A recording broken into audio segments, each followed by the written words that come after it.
The morning light filtered through the reinforced windows of the classroom on Aldora 7, casting strange shadows across the observation pods. Professor Tae-Soo Kim adjusted his notes as students filtered in, their voices mixing with the soft hum of the ventilation system. Humans and Zenthi sat in the same classroom now, something that would have been impossible just 5 years ago. The academy had become a symbol of peace between two species that had once stood on the brink of war. Tae-Soo was a tall man with graying hair and the patient expression of someone who had spent decades studying living creatures. He had come to Aldora 7 5 years ago as a xenobiologist, and he had never looked back. The work here was fascinating, challenging, and sometimes dangerous. Today's lesson was about comparative predatory behavior, and Tae-Soo had arranged for something special. In the reinforced containment pod in the center of the classroom sat Krell, a Zenthi specimen captured 3 years ago from the wild territories. The creature was massive, easily 12 feet long, with scales that shifted between deep purple and black. Its claws were the length of human fingers, sharp enough to cut through steel. Its teeth were visible even with its mouth closed, protruding just slightly beyond its scaled jaw. To the students, Krell represented proof that even the most dangerous creatures could be contained and controlled.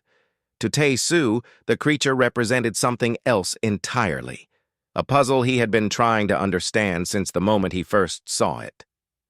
Today we will examine the behavioral patterns of apex predators, Tae-Soo said, his voice calm and steady. He moved toward the containment pod, his presence confident. Notice how Krell maintains a distance from the walls. This is not fear. This is strategic positioning. The Zenthi, like many apex predators, prefer to keep their options open. They like to be able to move in any direction quickly. The Zenthi students listened with what might have been interest. One of them, a younger female named Soo Jin, raised her hand. "Professor, is it true that Krell has refused food twice this month? That indicates weakness, does it not?" Tae-Soo shook his head. "Not weakness. Resistance.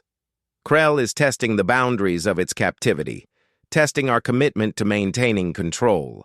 From a predator's perspective, if you can deny yourself something you want, you prove you have discipline. You prove you have power." He glanced at the creature, and Krell's golden eyes tracked his movement. "Isn't that right, Krell?" The creature made a low sound, something between a growl and a hum. Most people would have stepped back. Tae-Soo remained still. A human student in the second row, Hana Park, shifted uncomfortably in her seat. She was nervous by nature, always worried about what might go wrong. Her eyes kept darting toward the containment pod's control panel on the wall beside her. The panel blinked with steady green lights, indicating that everything was functioning normally. Still, Hana felt uneasy. Something about today felt different, though she could not say why. "The interesting thing about predators," Tae-Soo continued, "is that they operate by a simple logic. Power, hierarchy, respect. In nature, a predator might challenge the dominant predator. But a smart predator understands which battles are worth fighting and which are not. The most successful predators are not the most aggressive. They are the most intelligent." He was about to explain further when Hana shifted in her seat, her elbow brushing the loose electrical conduit that ran along the wall behind her desk. It was a maintenance issue that the Academy had been meaning to fix for weeks. The conduit was not fully secured, and when her elbow made contact with it, the wires inside shifted. Just slightly. Just enough. The lights in the classroom flickered once, then again. On the third flicker, the green indicator lights on the containment pod's control panel turned yellow, then red. "Everyone freeze," Tae-Soo said, his voice still calm, though his body had already tensed. But Krell had already felt it. The creature's survival instincts, suppressed for 3 years in captivity, suddenly erupted like a volcano. The containment field flickered, its protective energy wavering between existence and non-existence. That was all the opening Krell needed. The creature moved with terrible speed. Its massive body, which had seemed sluggish and controlled, burst forward with explosive power. The pod's physical barriers, designed to contain a calm creature, shattered under the force of a predator desperate for freedom. Krell tore through them like they were made of paper. Students screamed. The Zenthi students moved toward the exits with military precision, their training kicking in. The human students scattered in panic, overturning desks and chairs as they tried to escape the classroom. Hana fell backward, her eyes wide with horror. Commander Vex, the Zenthi instructor who had been observing the class, moved with lethal intent. His hand went to the weapon at his side, a plasma rifle designed specifically to kill creatures like Krell. His intention was clear. A loose predator in a crowded space could kill dozens before being contained. But Tae-Soo Kim did something that made the entire sequence of events freeze in place. He stepped directly into Krell's path. It was not a logical decision. It was not something that any human should have been able to do. Yet Tae-Soo did it anyway. His body positioned between the creature and the exits, his arms at his sides, his posture open and undefensive, and most importantly, he locked his eyes directly with Krell's golden gaze. For a moment that stretched like eternity, nothing happened. Krell was moving at full speed, every instinct screaming at it to attack, to defend, to kill anything that stood in its way. Tae-Soo was standing absolutely still, his dark eyes boring into the creature's, his face calm and expressionless. What happened next defied explanation. Krell's forward momentum slowed. The creature's muscles tensed, as if fighting an invisible force. Its claws, extended and ready, began to retract. The low, predatory snarl in its throat changed in pitch, becoming something less aggressive and more questioning. The creature skidded to a stop just feet away from Tae-Soo Kim. For a long moment, human and Zenthi predator stared at each other. Then, impossibly, Krell lowered itself. The massive creature folded its back legs and sank to the floor, its body extending in a horizontal position. Its head remained raised, but its claws stayed retracted. Its breathing slowed from the panicked gasps of a cornered animal to the steady, controlled breathing of a creature at rest. Krell reclined at Tae-Soo's feet. The classroom had gone completely silent. Hana Park stared from where she lay on the ground, her mind struggling to process what she had just witnessed. Commander Vex's hand remained on his weapon, but he no longer moved to fire. The other students, both human and Zenthi, could not move or speak. Tae-Soo Kim remained still, his eyes still locked with Krell's, his body still in that same open, undefensive posture. To anyone watching, it appeared that he was not afraid. He was not angry. He was not even particularly surprised. He simply stood there, looking at the creature, and the creature looked back at him. It was the moment that changed everything. Security teams burst into the classroom minutes later, but there was nothing left to contain. Krell remained exactly where it had stopped, reclined on the floor like a resting predator, showing no signs of aggression. Tae-Soo Kim stood quietly beside the creature, waiting for someone to tell him what should happen next. And in that moment, with the footage already being recorded and transmitted across multiple frequencies by student devices, the entire galactic community began to ask the same question. What exactly had just happened in that classroom? Within hours of the incident, the video had spread across the galaxy. Every news feed carried it. Every government analyzed it. Every scientist debated it. The image of Professor Tae-Soo Kim standing calmly before a loose apex predator, watching as it lowered itself to the ground, became the most watched moment in recent galactic history. Some called it a miracle. Others called it a conspiracy. A few whispered about ancient human abilities that had been kept secret for centuries. The Zenthi Council, in their chamber deep within the home world of Zenthrix, watched the footage 14 times in a row. Their scales rippled with what humans had learned to recognize as agitation. An apex predator does not submit to a human unless something very wrong has happened or something very unexpected has been discovered. They dispatched their best investigator, Inspector Kyung-Soo Choi. Kyung-Soo was not a typical Zenthi. His scales were a lighter shade of gray, which some whispered meant he had human ancestry, though he never confirmed or denied this. He was precise, logical, and suspicious of everything. He had built his career on finding the truth, no matter how inconvenient that truth might be. When the council contacted him, he was on a distant colony investigating industrial sabotage. He dropped everything and boarded the next transport to Aldora 7. The academy was in chaos when Kyung-Soo arrived. Security teams had cordoned off the entire building. Scientists and government officials crowded the halls, all demanding answers. Commander Vex met Kyung-Soo at the entrance, his massive form blocking most of the doorway. "Inspector," Vex said, his voice carrying a note of respect mixed with barely concealed anger. "The human has done something. Whether it is deception or a hidden technology, I do not yet know. But I assure you, we will find out." Kyung-Soo's eyes, yellow like all Zenthi eyes, studied the commander carefully. "Where is Professor Kim now?" "In his office, under guard. We have not detained him formally, but the council wanted him secured until we understand what occurred." Kyung-Soo nodded and made his way through the building. Students whispered as he passed. Some looked frightened. Others looked excited. The news of a human subduing a Zenthi predator had sent ripples through both species. The humans saw it as proof that they possessed something special. The Zenthi saw it as a threat to the natural order. Tae-Soo Kim's office was on the 3rd floor, overlooking the campus.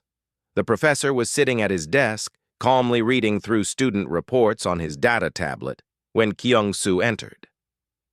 The human did not stand or show any sign of alarm at the presence of a large Zenthi investigator. He simply looked up and gestured to the chair across from his desk. "Inspector Choi, I was expecting you. Please, sit." Kyung-Soo settled into the chair, which groaned slightly under his weight. "You understand the seriousness of what occurred?" "I do," Tae-Soo said. "And I understand your skepticism. If I had not been there, I would be skeptical too." "Then explain it," Kyung-Soo said. "How did you subdue a loose predator with nothing but eye contact?" Tae-Soo set down his tablet and leaned back in his chair. "I did not subdue it, Inspector. That is the first thing you need to understand. I did not force it, control it, or manipulate it. I simply stood still and looked at it."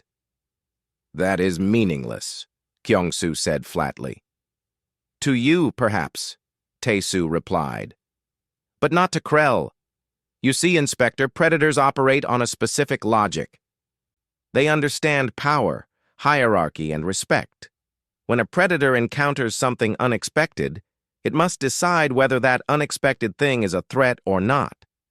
Krell had been in captivity for 3 years. Its instincts were suppressed.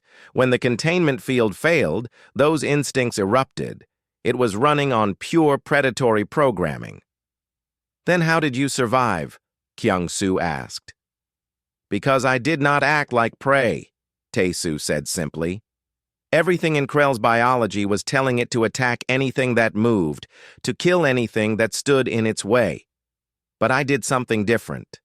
I stood still. I made direct eye contact. I showed no fear and no aggression. I showed confidence. Do you understand what that means to a predator?" Kyung-Soo's scales rippled again, though with less agitation this time. "It means you recognized its dominance." "Exactly," Tae-Soo said. "I recognized that Krell was more powerful than me, and in that recognition I showed respect. I was not challenging it. I was acknowledging it. And in doing so, I gave Krell a choice. It could attack and kill, yes, but it would not have to. The choice was its to make." "And it chose not to attack," Kyung-Soo said slowly. It chose to acknowledge my confidence, Tae-Soo corrected. In doing so, it showed its own intelligence. A truly powerful predator does not need to attack everything it encounters. True power is having the option and choosing not to use it. Kyung-soo was silent for a long moment.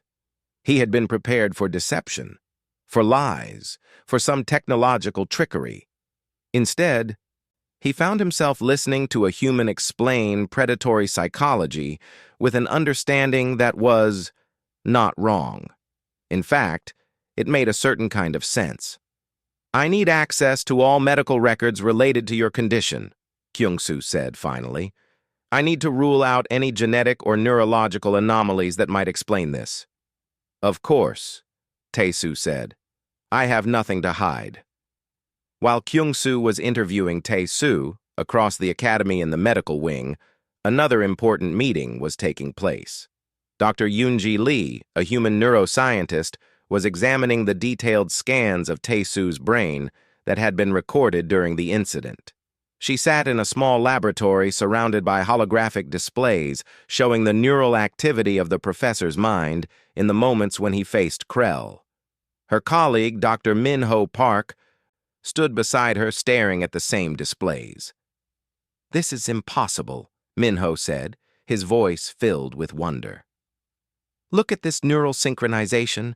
His frontal cortex is operating at levels we have never recorded before. It is as if his entire brain is working in perfect harmony."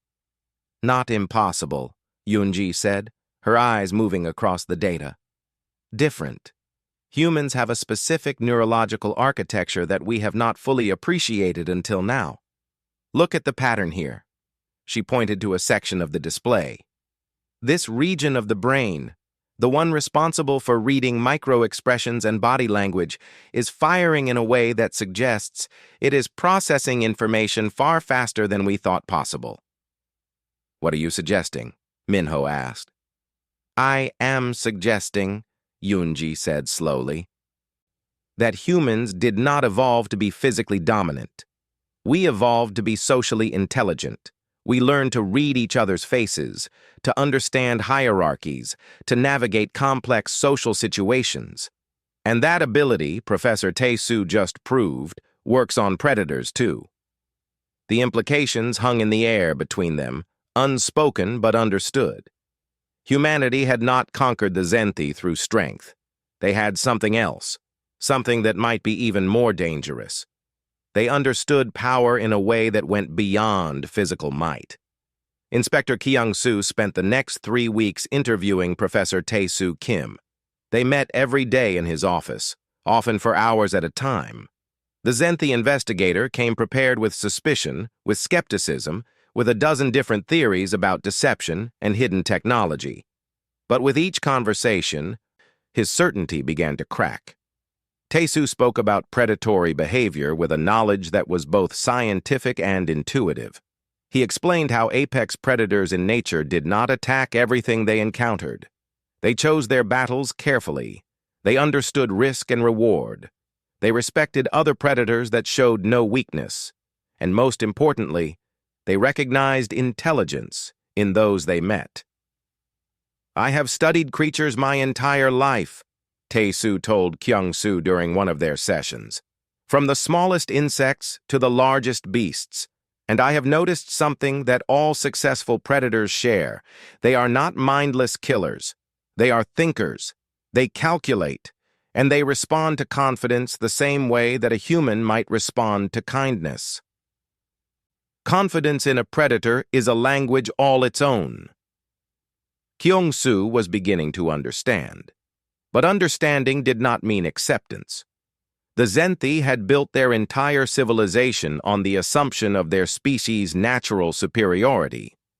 To suggest that a human possessed an ability that the Zenthi did not, an ability related to the very core of what it meant to be a predator, was dangerous. It was revolutionary. It was, in many ways, unacceptable. Meanwhile, Dr. Yoonji Lee's research was moving forward at a rapid pace. She had assembled a team of both human and Zenthi scientists, and together they were mapping the neural patterns that had made Tae-Soo's interaction with Krell possible. What they found was astounding.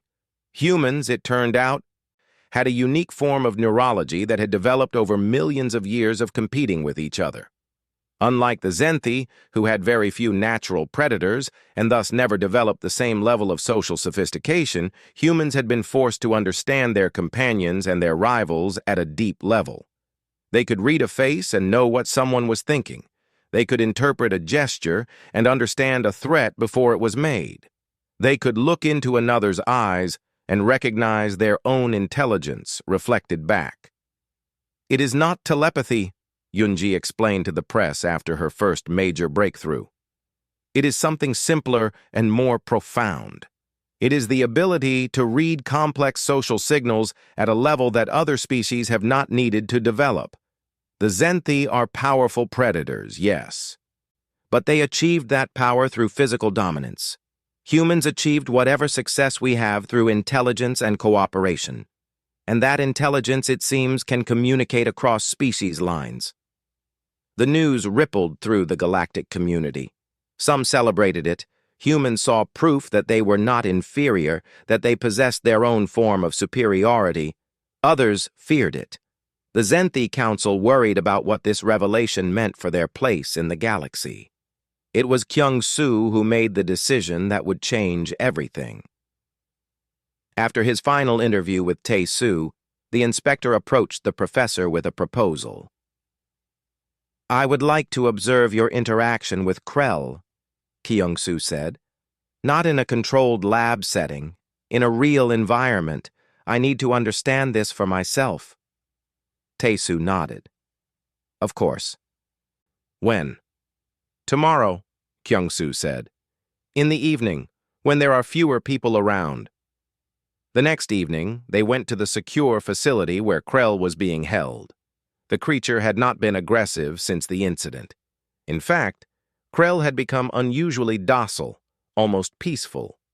The creature would eat when Tae-Soo brought food, would rest when Tae-Soo was in the room, and would grow agitated if Tae-Soo left for too long. It was behavior that no one could explain. Kyung-Soo watched as Tae-Soo entered Krell's chamber. The professor moved slowly, his posture open and relaxed. When he was within a few feet of the creature, he stopped and simply stood there, making eye contact. Krell's massive body rose slowly, and for a moment, Kyung-Soo thought the attack would come.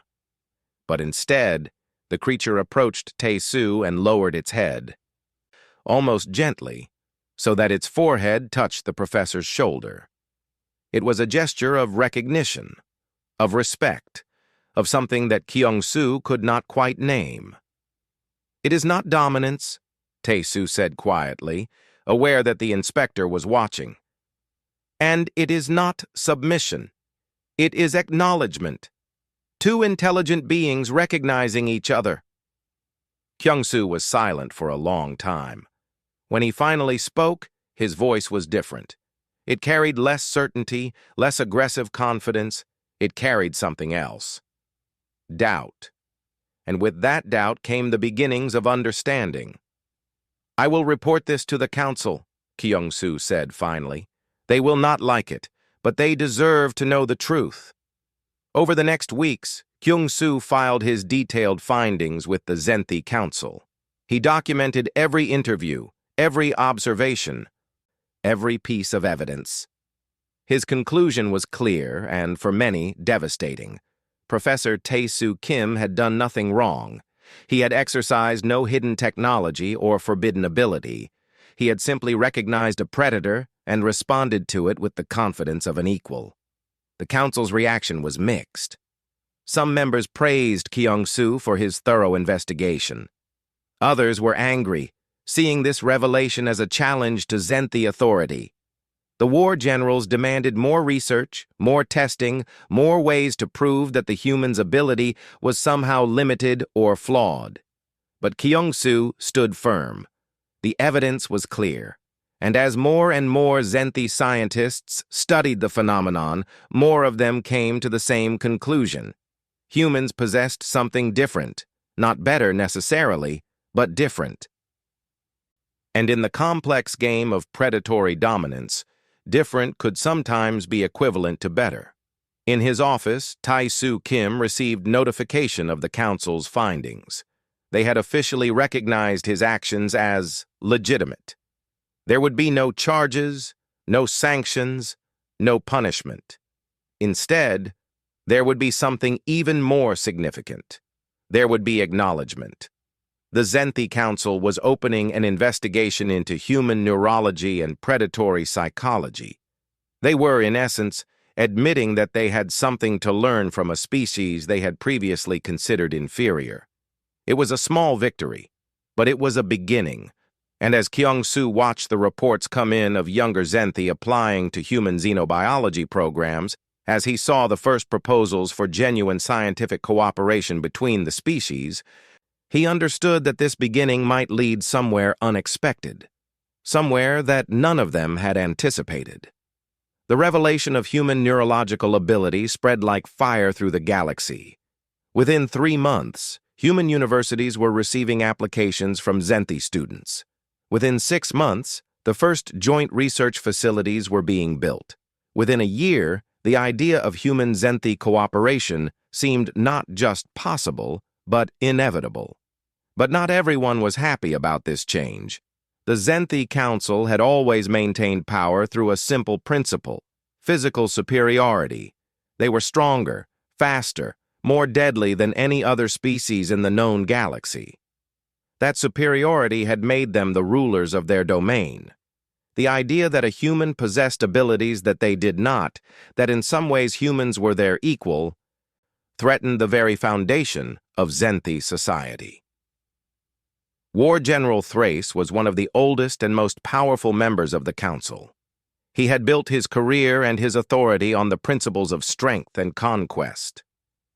For 80 years, he had served as one of the main architects of Zenthi military strategy. He had conquered 3 other civilizations, brought hundreds of worlds under Zenthi control, and established himself as one of the most respected and most feared figures in the galaxy. He did not accept the findings about human ability easily. When the Council voted to approve the Human Research Initiative and to formalize diplomatic relations between the species, Thrace was the sole voice of dissent. His opposition was absolute, uncompromising, and increasingly bitter. In his chambers, he spoke with trusted generals about the danger they now faced. A species that could match them in intelligence, that could read them and manipulate their predatory instincts, was not a partner.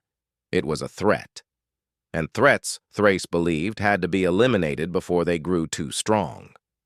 He began quietly consolidating power. He met with younger generals who shared his views about Zenthi supremacy. He gathered evidence, real or manufactured, about supposed human treachery. And he began preparing for something that the official government was not doing. He began preparing for war. Tae-soo did not know about any of this at first. He continued his work with Krell, continued his teaching, continued his research. His life had gained a new dimension now that his work was recognized and valued. He was invited to speak at conferences across the galaxy. He was invited to work with other species, to apply his knowledge to understanding their own predatory behaviors. Humans who had once been seen as inferior were now seen as having unique and valuable insights. But then, 3 months after Thrace began his secret preparations, Tae-soo received a warning. It came from an unexpected source. Kyung-soo Choi arrived at his office without warning, his expression grave. The inspector had kept in touch with Tae-soo over the months, their professional relationship evolving into something closer to friendship. But in this moment, Kyung-soo looked worried in a way that Tae-soo had never seen before. "We need to talk somewhere private," Kyung-soo said. "Somewhere without surveillance." They went to Tae-soo's private quarters, far from the academy and far from any monitoring equipment that the Zenthi government might have installed. Once they were alone, Kyung-soo explained what he had discovered through his connections within the military. "Thrace is building something," Kyung-soo said, his voice low. A military coalition. He is not a fool, and he is not acting without purpose. He believes that your work, the revelation of human ability, represents a threat to Zenthi authority. He is preparing to eliminate that threat. How? Tae-soo asked. What does he plan? I do not know all the details, Kyung-soo admitted, but there are rumors of military movements on the border, rumors of new weapons being developed, and there are rumors— He paused, choosing his next words carefully. That certain targets have been marked for elimination. Am I one of the targets? Tae-soo asked. Almost certainly, Kyung-soo said. You are the symbol of what Thrace fears most, the proof that humans are not inferior. Your death would demoralize the human government and justify Thrace's call for renewed military dominance. Tae-soo stood and walked to his window, looking out at the campus below. Students were moving between buildings. Both humans and Zenthi working together, learning from each other. Everything he had worked for, everything he had believed in, was suddenly in danger. What do you suggest? He asked. We need to go public, Kyung-soo said. If Thrace moves against you, while the world is watching, it will expose his true intentions. The Council cannot ignore an assassination if it happens in the light. But if we wait, if we remain silent, then he can act in darkness. 2 weeks later, Tae-soo Kim held a press conference that was broadcast across the entire galaxy.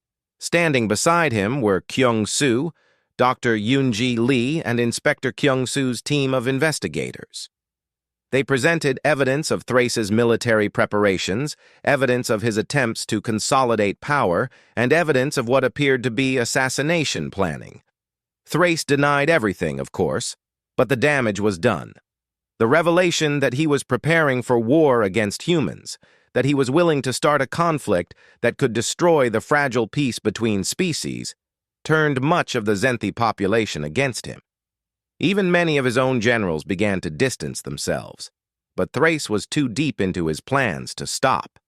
He could not go back, could not admit defeat, so instead he accelerated his timeline. The assassination attempt came 3 days later. Tae-soo was walking through a public area of the academy when an automated drone, hidden among the campus security systems, suddenly powered up and fired. The energy blast went straight toward Tae-soo's head. He had only a split second to react, and he would have been killed if not for Hana Park, the same student who had accidentally triggered Krell's escape, was working nearby. Hana saw the drone's targeting system activate. Without thinking, driven purely by instinct, she threw herself in front of the professor. The blast hit her instead, sending her flying backward. Alarms began screaming across the campus. Security teams rushed to the scene. Hana lay on the ground, badly burned but alive, thanks to her suit's protective systems. The incident was caught on camera. The entire campus had seen Thrace's attempt to kill the professor, and they had seen Hana risk her life to save him. The Council's reaction was swift and absolute. Thrace was arrested. His military coalition was dissolved. Many of his closest allies were removed from power. The revelation that the war general had been willing to commit murder to maintain Zenthi supremacy shocked the entire population. But more importantly, it changed something fundamental in how Zenthi and humans saw each other. Humans had risked their life for a human. The Zenthi Council saw that sacrifice, and something shifted. Perhaps this human-Zenthi cooperation was not a threat. Perhaps it was something they had been missing all along. The arrest of War General Thrace created a power vacuum in Zenthi government that had to be filled quickly. The council convened in emergency session to choose a new leader. Many expected a military figure to rise to power, someone who would restore the traditional order. But something unexpected happened. The younger council members, those who had been influenced by human cooperation and scientific exchange, pushed for a different kind of leadership. They wanted a leader who could navigate the new reality, who could understand that the future might be different from the past. The choice fell on Council Member Su-Ra, a Zenthi who had actually been the first to approve the Human Research Initiative. She was not young, but she was forward-thinking, and most importantly, she understood that Thrace's attempt to stop human cooperation had failed, not because Zenthi were weak, but because fighting against human intelligence was different from fighting physical enemies. You could not kill an idea with weapons. You could only replace it with a better one. The first thing Su-Ra did was invite the human government to a summit. It would be held on neutral ground, on a space station that belonged to neither Zenthi nor human. It would be broadcast to the entire galaxy, and it would be, according to Su-Ra's public statement, a new beginning for both species. Tae-Su was invited to attend, though not as an official representative. He would be there as the symbol of what was possible. Beside him would walk Kyung-Soo Choi, the Zenthi inspector who had become his friend and his ally. Dr. Yoon-ji Lee would be there with her research. Hana Park, now recovering from her injuries, would be there as well. She had become something of a symbol herself, the student who had accidentally started everything, and the brave young person who had sacrificed for her professor. The night before the summit, Tae-Su could not sleep. He stood in his quarters on the station, looking out at the distant lights of both Zenthi and human fleets, gathered to observe. There was peace now, but it was a fragile peace. The summit tomorrow would either strengthen it or shatter it. Kyung-Soo found him standing at the window. The Zenthi inspector seemed to understand exactly how Tae-Su was feeling. "You are worried," Kyung-Soo said. It was not a question. "I am," Tae-Su admitted. "There are still many on both sides who are not happy about this cooperation. They see it as a threat to their way of life." "Then we must show them that it is not a threat," Kyung-Soo said. "We must show them that when two intelligent species work together, they become stronger, not weaker." The next morning, the summit began. Representatives from the human government sat on one side of the chamber. Representatives from the Zenthi Council sat on the other.